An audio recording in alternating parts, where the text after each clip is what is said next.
When creating a slideshow with Keynote, which is the native program found in Apple products, you're going to, first of all, on the iPad, look for the Keynote.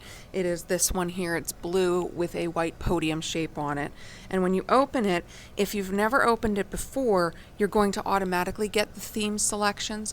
Otherwise, what you'll do is go up to the plus sign here in the top right, and you'll get your theme selections so that you can select which theme you would like to apply to your slideshow. So once you pick one, you tap on it and it will open the actual project where you can edit it. And what you'll do is down in the bottom left, the plus sign in the box, that's where you're going to go to add new slides. Again, pay attention to your layouts. The layouts are for different purposes. So you have your title, which should be just the title. They offer different options from Google, which is kind of cool. The title and photo, if you have something that you really want to catch people's attentions with. Title and photo alternative, where it's a side-by-side. Title and bullets, as usual, is going to be your most commonly used because that's where you're going to present your information. Just bullets if you don't feel like you need the title, for example, if you have a section header or something. Title, bullets, and photo, again, if there's some kind of image that needs to be presented to the audience to capture their attention or provide further information. The section header, obviously. The title only, especially if you're going to put in some kind of picture or graph. Agenda, that's probably not going to be used that much, but that can be useful for any kind of a presentation for like a business setting.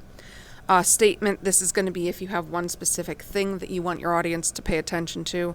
Big fact, so if you want it to be like real obvious and something that again calls their attention.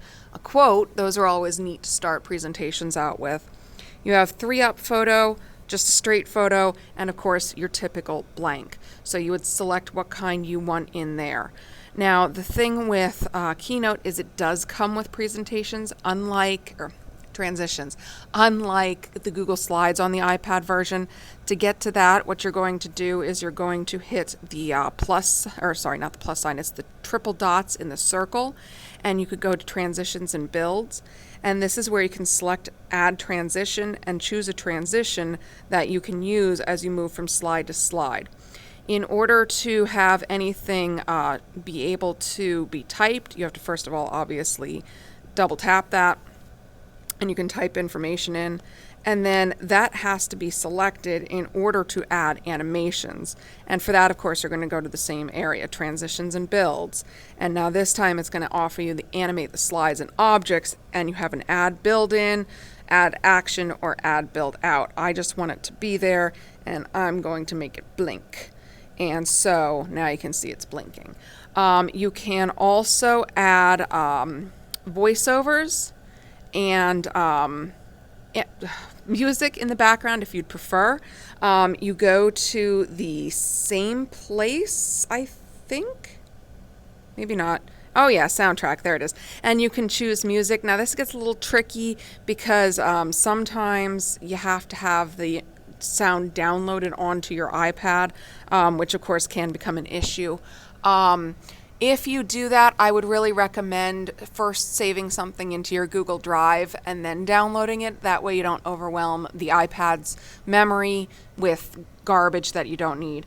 And as always, try to make sure that you are giving credit and not using something that should not be used for certain purposes. So, of course, make sure you follow fair use and the copyright laws.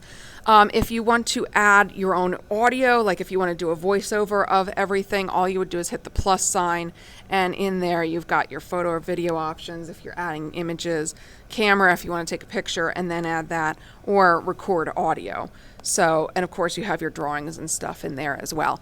That is pretty much how to use Keynote in a nutshell, although certainly feel free to play around with it because Keynote is very, very powerful because it's technically a paid-for app as opposed to Google, which is a free one. It's kind of like Microsoft PowerPoint, but you're paying for it with the price of the item instead of paying a separate price.